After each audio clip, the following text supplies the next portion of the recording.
ಕುಕ್ಕರಲ್ಲಿ 2 ವಿಸಿಲ್ ಆದರೆ ಸಾಕು. ನಮಗೆ ಈಸಿಯಾಗಿ ಒಂದು ಪಾಕ ರೆಡಿ ಆಗೋಗುತ್ತೆ, ಕಜ್ಜಾಯದ ಪಾಕ. ಅದು ಪರ್ಫೆಕ್ಟಾಗಿ ರೆಡಿ ಆಗತ್ತೆ. ಹೊಸಬ್ರು ಕೂಡ ತುಂಬಾ ಸುಲಭನಾಗಿ ಮಾಡ್ಕೋಬೋದು. ಯಾವುದೇ ಥರದ ಜಂಜಾಟ ಬೇಕಾಗಲ್ಲ. ನಿಮಗೇನೆ ಗೊತ್ತು, ಪಾಕ ಸರಿಗೆ ಬಂದಿಲ್ಲ ಅಂದರೆ ಕಜ್ಜಾಯ ಕರೆಕ್ಟಾಗಿ ಬರಲ್ಲ. ಪರ್ಫೆಕ್ಟ್ ಅಳತೆಯಲ್ಲಿ ಒಳಗಡೆ ಸಾಫ್ಟಾಗಿ ಆಚೆ ಗರಿಗರಿಯಾಗಿ ತುಂಬ ಅದ್ಭುತವಾಗಿ ಬರುತ್ತೆ. ಹೇಗೆ ಮಾಡೋದು ಅಂತ ನೋಡ್ಕೊಂಬಿಡೋಣ. ಹಾಯ್ ನಮಸ್ತೆ, welcome back to my channel. ಈಗ ಯಾವ ಥರ ಮಾಡ್ಕೊಳ್ಳೋದು ಅಂತ ನೋಡ್ಕೊಳ್ಳೋಣ. ಪೂರ್ತಿ ವೀಡಿಯೋ ನೋಡಿದಾಗ ನಿಮಗೆ ಕಂಪ್ಲೀಟ್ ಡೀಟೇಲ್ ಅರ್ಥ ಆಗುತ್ತೆ. ಈಗ 1 ಕಪ್ ಆಗುವಷ್ಟು ನಾನಿಲ್ಲಿ ರೇಷನ್ ಅಕ್ಕಿ ತೊಗೊಂಡಿದ್ದೀನಿ. ಒಂದೇ ಕಪ್ ಅಳತೆ ಇಟ್ಕೊಳ್ಳಿ, ಆವಾಗ ಪರ್ಫೆಕ್ಟಾಗಿ ಕರೆಕ್ಟಾಗಿ ಬರುತ್ತೆ. ಇದು ಪಾವ್ ಅಳತೆ ಲೆಕ್ಕದಲ್ಲಿ ಬಂದರೆ ಅರ್ಧ ಪಾವ್ಗಿನ್ನ ಒಂದು ಇಡೀ ಜಾಸ್ತಿ ಬರುತ್ತೆ ಇದು. ಇದನ್ನು 2ರಿಂದ 3 ಸತಿ ಚೆನ್ನಾಗಿ ತೊಳ್ಕೊಂಡು ಒಂದು 3 ಅವರ್ ನಾನು ನೆನೆಸ್ಕೊಂಡಿದ್ದೆ. 9 ಗಂಟೆ ಹಂಗೆ ನೆನೆಸ್ಬಿಟ್ಟು 12 ಗಂಟೆ ಅಷ್ಟರಲ್ಲಿ ನಾನು ಇದನ್ನು ನೀರೆಲ್ಲ ಬಸ್ಕೊಂಡು ಒಣಗಕ್ಕೆ ಹಾಕ್ಕೊಂಡಿದ್ದೆ. ಒಂದು 3 ಅವರ್ ನೆನೆಸ್ಬೇಕಿದು. 3 ಅವರ್ ನೆಂದ ಮೇಲೆ ನೀರೆಲ್ಲ ತಕ್ಕೊಂಡು ಈ ಥರ ಒಂದು ಬಟ್ಟೆ ಮೇಲೆ ಹರಡ್ಕೋಬೇಕಾಗತ್ತೆ. ಒಂದು ಕಿಟಕಿ ಪಕ್ಕ ಆ ಥರ ಈ ಥರ ಹರಡ್ಕೊಳ್ಳಿ. ಆವಾಗ ಸ್ವಲ್ಪ ಡ್ರೈ ಆಗುತ್ತೆ. ಅದು ಸ್ವಲ್ಪ ಡ್ರೈ ಆಗೋಷ್ಟರಲ್ಲಿ ಪಾಕ ಮಾಡ್ಕೊಬಿಡೋಣ. ಅದೇ ಲೋಡದಲ್ಲಿ ನಾನು ಈ ಥರ ಒಂದು ಫುಲ್ ತೊಗೊಂಡಿಲ್ಲ, ಒಂದು ಹಿಡಿ ಕಮ್ಮಿ ತೊಗೊಂಡಿದ್ದೀನಿ. ಮುಕ್ಕಾಲ್ಗಿನ್ನ ಸ್ವಲ್ಪ ಜಾಸ್ತಿ ಇದೆ. ಇದು ಕರೆಕ್ಟಾಗಿರುತ್ತೆ ಸಿಹಿ. ಇದರಲ್ಲಿ ನೀರು ಹಾಕ್ಕೊಳ್ಳೋದೇ ಮುಖ್ಯ. ಇದರಲ್ಲಿ 2.5 ಟೇಬಲ್ ಸ್ಪೂನ್ ಆಗುವಷ್ಟು ನೀರು ಹಾಕ್ಕೋಬೇಕು. ಕರೆಕ್ಟಾಗಿ 2.5 ಟೇಬಲ್ ಸ್ಪೂನ್ ಬರುತ್ತೆ. ಇದಕ್ಕಿಂತ ಸ್ವಲ್ಪ ಜಾಸ್ತಿ ಹಾಕ್ಕೊಂಡ್ರೂ ನಿಮಗೆ ತೆಳುವಾಗಿ ಹೋಗುತ್ತೆ, ಕಮ್ಮಿ ಹಾಕ್ಕೊಂಡ್ರೂ ಗಟ್ಟಿ ಬರುತ್ತೆ. ಕರೆಕ್ಟಾಗಿ 2.5 ಟೇಬಲ್ ಸ್ಪೂನ್ ಆಗುವಷ್ಟು ನೀರು ಬೇಕಾಗತ್ತೆ. ml ಲೆಕ್ಕದಲ್ಲಾದರೆ 35 ml ಬೇಕಾಗತ್ತೆ. 1/4 ಲೋಟಕ್ಕಿಂತ ಕಮ್ಮಿ ಬೇಕಾಗತ್ತೆ ನೀರು. ಇಷ್ಟು ಹಾಕ್ಕೊಂಡ್ರೆ ನಮಗೆ ಪರ್ಫೆಕ್ಟಾಗಿರೋ ಒಂದು ಪಾಕ ರೆಡಿ ಆಗುತ್ತೆ. ಏನೂ ಮಾಡೋದು ಬೇಡ, 2 ವಿಸಿಲ್ ಕೂಗಿಸ್ಕೊಂಡ್ರೆ ಸಾಕು. ಇದನ್ನು ಹಾಕ್ಕೊಂಡು ಚೆನ್ನಾಗಿ ಈ ಥರ ಒಂದು ಸತಿ ಮಿಕ್ಸ್ ಮಾಡ್ಕೊಳ್ಳಿ. ಮಿಕ್ಸ್ ಮಾಡಿಕೊಂಡು 2 ವಿಸಿಲ್ ಬರೋ ತನಕ ವೆಯ್ಟ್ ಮಾಡಬೇಕಷ್ಟೆ. ಇದನ್ನು 2 ವಿಸಿಲ್ ಈ ಥರ ಕೂಗಿಸ್ಕೊಂಡು ಇಟ್ಕೊಳ್ಳೋಣ. ಅಷ್ಟರಲ್ಲಿ ಅಕ್ಕಿನೆಲ್ಲ ಮಿಕ್ಸಿಗೆ ಯಾವ ಥರ ಹಾಕ್ಕೊಳ್ಳೋದು ಅಂತ ನೋಡ್ಕೊಳ್ಳೋಣ. ಇದು ನಾನು ಒಂದು 15ರಿಂದ 20 ನಿಮಿಷ ಒಣಗಕ್ಕೆ ಬಿಟ್ಟಿದ್ದೆ. ಫುಲ್ಲು ಒಣಗಬಾರ್ದು, ಮುಟ್ಟಿದ್ರೆ ನೀರಿರಬಾರ್ದು, ಬಟ್ ಅಕ್ಕಿ ಒದ್ದೆ ಇರಬೇಕು. ಅಂದರೆ ನಿಮ್ಗೆ ಅರ್ಥ ಆಗತ್ತೆ ಅನಿಸುತ್ತೆ. ಮುಟ್ಟಿದ್ರೆ ನೀರಿನ ಅಂಶ ಇರಬಾರ್ದು, ಬಟ್ ಅಕ್ಕಿ ಮೆತ್ತಗೆ ಒದ್ದೆನೇ ಇರುತ್ತೆ. ಇದನ್ನು ಮಿಕ್ಸಿಗೆ ಹಾಕ್ಕೊಂಡು ನುಣ್ಣಗೆ ಪುಡಿ ಮಾಡಿಕೊಂಡು ಸಣ್ಣ ಜಾಲರಿನಲ್ಲಿ ಜಡಿ ಹಿಡ್ಕೋಬೇಕು. ಅಕ್ಕಿ ಮೆತ್ತಗಿಲ್ಲ ಅಂತ ಅಂದರೆ ನಿಮಗೆ ಕಜ್ಜಾಯ ಸಾಫ್ಟಾಗಿ ಬರಲ್ಲ.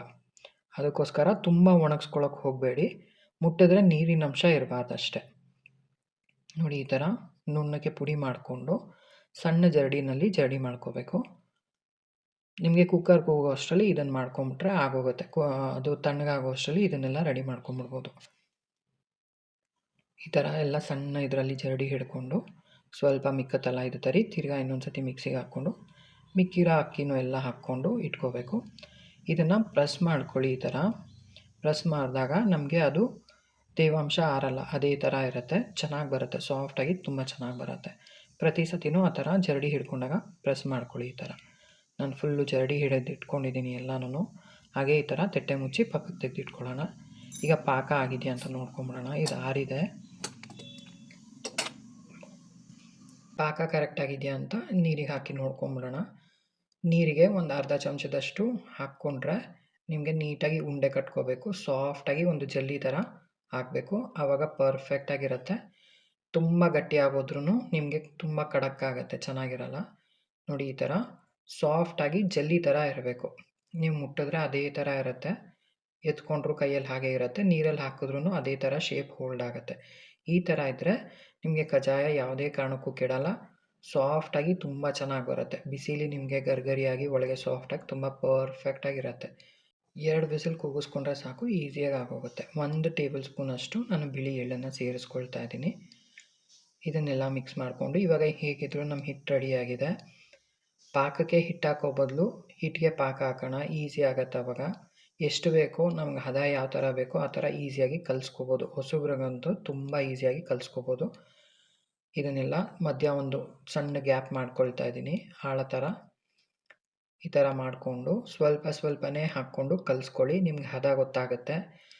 ಸ್ವಲ್ಪನೇ ಹಾಕ್ಕೊಂಡು ಕಲಿಸ್ಕೊಂಡಾಗ ಫುಲ್ ಒಂದೇ ಸತಿ ಹಾಕ್ಕೊಂಬಿಟ್ರೆ ತೆಳುವಾಗೋ ಚಾನ್ಸಸ್ ಇರುತ್ತೆ. ಇದು ಸ್ವಲ್ಪ ತಣ್ಣಗಾಗಿರೋದ್ರಿಂದ ನಮಗೆ ಹದ ಬೇಗ ಗೊತ್ತಾಗುತ್ತೆ, ತುಂಬ ಈಸಿಯಾಗೂ ಗೊತ್ತಾಗುತ್ತೆ.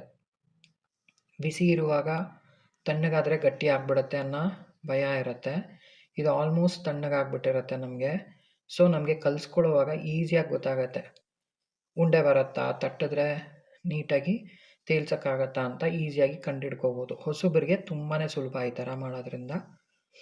ಬಿಸಿ ಪಾಕಕ್ಕೆ ಹಿಟ್ಟು ಹಾಕೋದ್ರಿಂದ ಸ್ವಲ್ಪ ಕಷ್ಟ ಆಗುತ್ತೆ, ಯಾವ ಥರ ಕನ್ಸಿಸ್ಟೆನ್ಸಿಲಿ ತೆಗಿಬೇಕು ಅಂತ. ನೋಡಿ ಈ ಥರ ಮಾಡಿದಾಗ ನಮ್ಗೆ ಎಷ್ಟು ಬೇಕೋ ಅಷ್ಟು ಹಾಕ್ಕೊಂಡು ಈ ಥರ ಉಂಡೆ ಟೆಸ್ಟ್ ಮಾಡ್ತಾ ಹೋದಾಗ ನಿಮ್ಗೆ ಗೊತ್ತಾಗುತ್ತೆ ಇದು ಪರ್ಫೆಕ್ಟಾಗಿದೆ. ಇದು ಇನ್ನೂ ಜಾಸ್ತಿ ಹಾಕೋಕ್ಕೆ ಹೋಗಬಾರ್ದು, ತೆಳುವಾಗ್ಬಿಡತ್ತೆ.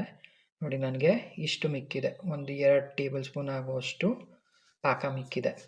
ಇದು ಯಾವುದನ್ನ ಸ್ವೀಟ್ಗೆ ಹಾಕ್ಕೋಬೋದು, ಇಲ್ಲ ಕಡಲೆಪುರಿ ಮಿಕ್ಕಿದ್ರೆ ಕಡಲೆಪುರಿ ಹಾಕಿ ಮಾಡಿದ್ರೆ ಒಂದು ಉಂಡೆ ರೆಡಿ ಆಗುತ್ತೆ. ಒಂದು ಅರ್ಧ ಚಮಚದಷ್ಟು ತುಪ್ಪ ಹಾಕ್ಕೊಳ್ತಾ ಇದ್ದೀನಿ. ಎಣ್ಣೆ ಕೂಡ ಹಾಕ್ಕೋಬೋದು, ತುಂಬ ಚೆನ್ನಾಗಿರುತ್ತೆ, ಒಣಗ್ಕೊಳ್ಳಲ್ಲ, ಸಾಫ್ಟಾಗಿ ತುಂಬ ಚೆನ್ನಾಗಿ ಬರುತ್ತೆ. ಇದಾಗಿದೆ. ಇವಾಗ ಯಾವ ಥರ ತಟ್ಕೊಳ್ಳೋದು, ಆಮೇಲೆ ಯಾವ ಥರ ಎಣ್ಣೆಲಿ ಕರ್ಕೊಳ್ಳೋದು ಅಂತ ನೋಡ್ಕೊಂಬಿಡೋಣ. ನಿಮಗೆ ವಿಡಿಯೋ ಇಷ್ಟ ಆದರೆ ದಯವಿಟ್ಟು ಲೈಕ್, ಶೇರ್ ಮತ್ತು ಸಬ್ಸ್ಕ್ರೈಬ್ ಮಾಡಿಕೊಂಡು ಪೂರ್ತಿ ವಿಡಿಯೋ ನೋಡಿ ಸಪೋರ್ಟ್ ಮಾಡಿ. ಈಗ ಯಾವ ಥರ ಇದನ್ನು ತಟ್ಕೋಬೇಕು ಅಂತ ನೋಡೋಣ. ಸ್ವಲ್ಪ ದಪ್ಪನೇ ಇರಬೇಕು, ತುಂಬ ತೆಳು ತಟ್ಕೊಳಕ್ಕೆ ಹೋಗ್ಬೇಡಿ, ಆವಾಗ ತುಂಬ ಖಡಕ್ ಆಗೋಗುತ್ತೆ. ಲೈಟಾಗಿ ಈ ಥರ ಮೇಲ್ಗಡೆ ಟ್ಯಾಪ್ ಮಾಡಿಕೊಂಡ್ರೆ ಸಾಕು, ಈಸಿಯಾಗಿ ಸ್ಪ್ರೆಡ್ ಆಗುತ್ತೆ. ತುಂಬಾ ಪರ್ಫೆಕ್ಟ್ ಆಗಿರುವಂಥ ಒಂದು ಅಳತೆ. ನಿಮಗೆ ಏನಾದರೂ ಡೌಟ್ಸ್ ಇದ್ದರೆ ಮೆಸೇಜಲ್ಲಿ ಕಮೆಂಟ್ ಮಾಡಿ, ನಾನು ತಿಳಿಸ್ಕೊಡೋಕ್ಕೆ ಪ್ರಯತ್ನ ಪಡ್ತೀನಿ. ಈಗ ಕಾದಿರೋ ಎಣ್ಣೆಗೆ ನಾವು ಕಜ್ಜಾಯ ತಟ್ಟಿರೋದನ್ನು ಹಾಕ್ಕೋಬೇಕಷ್ಟೆ. ತುಂಬ ಜಾಸ್ತಿನೂ ಕಾಯಿಸ್ಕೊಳ್ಳೋಕೆ ಹೋಗಬೇಡಿ, ಕಾದ ಮೇಲೆ ಒಂದು ಸ್ವಲ್ಪ ಕಮ್ಮಿ ಮಾಡ್ಕೊಂಡು ಹಾಕ್ಕೊಂಡ್ರೆ ನೀಟಾಗಿ ನೋಡಿ ನಿಮ್ಗೆ ಇದೇ ಥರ ಎದ್ದೊಳುತ್ತೆ. ಕಜ್ಜಾಯ ಪಾಕ ಕರೆಕ್ಟಾಗಿಲ್ಲ ಅಂದರೆ ನಿಮಗೆ ಕಜ್ಜಾಯ ಎದ್ದೊಳೋದೇ ಇಲ್ಲ, ಏನೇ ಮಾಡಿದ್ರು ಎದ್ದೊಳಲ್ಲ ಅಂತ ಹೇಳ್ತಾರೆ ನಮ್ಮ ತಾಯಿ. ಪರ್ಫೆಕ್ಟಾಗಿ ಬರುತ್ತೆ, ಒಂದು ಪರ್ಫೆಕ್ಟಾಗಿರುವಂಥ ಅಳತೆ. ಹೊಸಬ್ರಿಗಂತೂ ತುಂಬಾ ಈಸಿಯಾಗಿ ಮಾಡ್ಕೋಬೋದು. ಸ್ವಲ್ಪ ಒಂದು ಗೋಲ್ಡನ್ ಬ್ರೌನ್ ಬಂದಮೇಲೆ ಇನ್ನೊಂದು ಕಡೆ ತಿರುಗಿಸ್ಬಿಟ್ಟು ಚೆನ್ನಾಗಿ ಬೆಂದಮೇಲೆ ಇದನ್ನು ಸ್ವಲ್ಪ ಪ್ರೆಸ್ ಮಾಡ್ಕೋಬೇಕಾಗತ್ತೆ. ನಿಮಗೆ ಕಷ್ಟ ಆಯಿತು ಅಂದರೆ ಪಕ್ಕದಲ್ಲಿ ಒಂದು ಸೈಡಿಗೆ ತಕ್ಕೊಂಡು ಪ್ರೆಸ್ ಮಾಡಿ.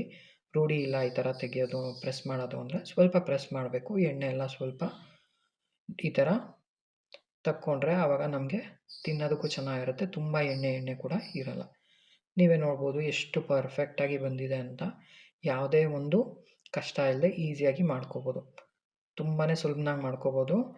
ಕಜ್ಜಾಯನ ಎಣ್ಣೆಲಿ ಈ ಥರ ಕರ್ಕೊಂಡಾದಮೇಲೆ ತುಂಬ ಆರೋದಕ್ಕೆ ಬಿಡಬಾರ್ದು ಆಚೆ, ಆವಾಗೂ ಖಡಕ್ಕಾಗತ್ತೆ. ಒಂದು 10 ನಿಮಿಷ ಆದಮೇಲೆ ನಾವು ಒಂದು ಡಬ್ಬಿಗೆ ಹಾಕಿ ಮುಚ್ಚಿಡಬೇಕಾಗತ್ತೆ. ತುಂಬ ಆರೋದಕ್ಕೆ ಬಿಟ್ಟಾಗ ಅದು ಖಡಕ್ಕಾಗ್ಬಿಡುತ್ತೆ. ಅದಕ್ಕೋಸ್ಕರ ಖಂಡಿತವಾಗ್ಲೂ ಟ್ರೈ ಮಾಡಿ, ಯಾವುದೇ ಕಾರಣಕ್ಕೂ ಫೇಲ್ ಆಗದಿರುವಂಥ ಅದ್ಭುತವಾದ ರೆಸಿಪಿ. ಪರ್ಫೆಕ್ಟಾಗಿ ಬರುತ್ತೆ ನಿಮಗೆ ಪಾಕ. ಆ ಥರ ಸಾಫ್ಟ್ ಪಾಕ ಬಂದಾಗ ನಿಮಗೆ ಯಾವುದೇ ಕಾರಣಕ್ಕೂ ಕಜ್ಜಾಯ ಕೆಡಲ್ಲ, ತುಂಬಾ ಸುಲಭನಾಗಿ ಈಸಿಯಾಗಿ ಮಾಡ್ಕೋಬೋದು. ಇಲ್ಲಿ ಕಟ್ ಮಾಡಿ ತೋರಿಸ್ತಾ ಇದ್ದೀನಿ, ನಿಮಗೆ ಗೊತ್ತಾಗುತ್ತೆ ಒಳಗಡೆ ಎಷ್ಟು ಸಾಫ್ಟಾಗಿ ಬಂದಿದೆ ಅಂತ. ಆಚೆ ಗರಿಗರಿಯಾಗಿ ತುಂಬ ಚೆನ್ನಾಗಿರುತ್ತೆ. ಇದಿನ್ನು ಬಿಸಿ ಇರೋದ್ರಿಂದ ಆಚೆ ಗರಿಗರಿಯಾಗಿದೆ, ತುಂಬಾ ಚೆನ್ನಾಗಿ ಬರುತ್ತೆ. ಖಂಡಿತವಾಗ್ಲೂ ಟ್ರೈ ಮಾಡಿ, ಎಲ್ರಿಗೂ ಇಷ್ಟಪಡುವಂಥ ಒಂದು ಅದ್ಭುತವಾದ ರೆಸಿಪಿ. ನಿಮಗೆ ವಿಡಿಯೋ ಇಷ್ಟ ಆದರೆ ದಯವಿಟ್ಟು ಲೈಕ್, ಶೇರ್ ಮತ್ತು ಸಬ್ಸ್ಕ್ರೈಬ್ ಮಾಡಿಕೊಂಡು ಸಪೋರ್ಟ್ ಮಾಡ್ತಾಯಿರಿ. ವಿಡಿಯೋ ನೋಡಿದ್ದಕ್ಕಾಗಿ ಧನ್ಯವಾದಗಳು. ಮುಂದಿನ ವಿಡಿಯೋದಲ್ಲಿ ಖಂಡಿತ ಸಿಗೋಣ. ನಮಸ್ತೆ.